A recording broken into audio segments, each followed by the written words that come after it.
సంక్రాంతి పండుగ విషయాలు. సంక్రాంతి పండుగని ఆంధ్రులు అత్యధికంగా జరుపుకుంటారు.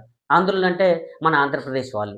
నెక్స్టు తెలుగు వాళ్ళు అంటే మన తెలంగాణ వాళ్ళు కూడా బాగా జరుపుకుంటారు. అలాగే ప్రపంచంలో ఉన్నటువంటి తెలుగు వాళ్ళందరూ జరుపుకుంటారు.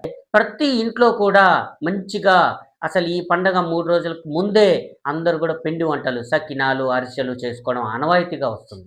దాంతో పాటు ఈ పండగ సందర్భంగా ప్రతి ఇంటి ముందు అత్యంత సుందరంగా రంగులతో ముగ్గులు వేయడం ఒక ఆనవాయితీగా వస్తుంది. గొబ్బెమ్మలు పెట్టడం ఆహ్, కూడా ఒక ఆనవాయితీగా ఉంది.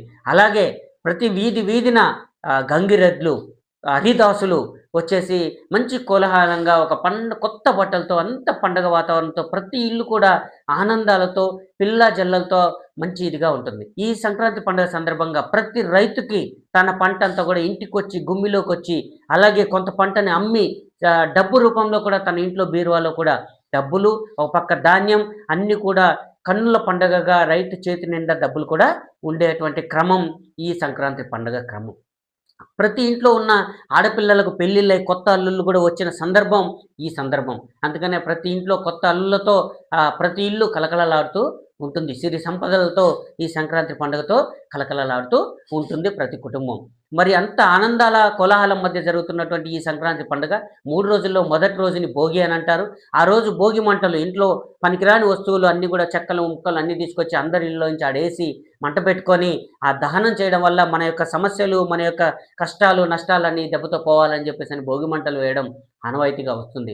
రెండో రోజు మకర సంక్రాంతి పండగ. ఈరోజు దేవతలందరూ మేలుకునే రోజు కాబట్టి అందరూ సకల దేవతల్ని ఆ రోజు పూజించుకోవడం ఆనవాయితీగా వస్తుంది.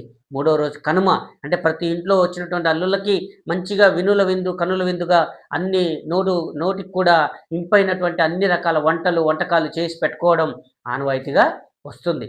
కాబట్టి కనుమ మూడో రోజు చేసుకుంటాం. ఇలా 3 రోజుల పాటు చేసే ఈ పండగ. దీంతో పాటు ప్రతి గ్రామంలో, ప్రతి పల్లెలో క్రీడలు ప్రధానంగా చెప్పుకోవాలంటే ఆంధ్రాలో వస్తే కోడి పందాలు. చాలా ప్రతిష్టాత్మకంగా కోడి పందాలు జరుగుతూ ఉంటాయి. కొన్ని వందల వేల మంది ఆ బరులలోకొచ్చి వాళ్ళు కోళ్ళని పెంచి జీడిపప్పులు, బాదం పప్పులేసి కోళ్ళని పెంచి పట్టుకొనొచ్చి పందెంలో దించి అసలు ఆ పందెంలో ఎంతో ఆనందాన్ని పొందుతారు.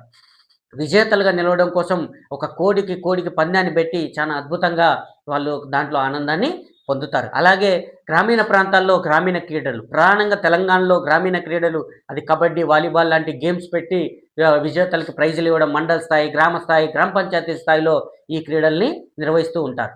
అలాగే ప్రధానంగా చెప్పుకోవాల్సింది ముగ్గుల పోటీలు. మహిళలందరికీ ప్రతి గ్రామాన ముగ్గుల పోటీలు నిర్వహించడం, ముగ్గుల పోటీల్లో గెలుపొందిన వాళ్ళకి ప్రైజులు ఇవ్వడం గూడా ఇదొక ఆనవాయితీగా ఈ పండుగ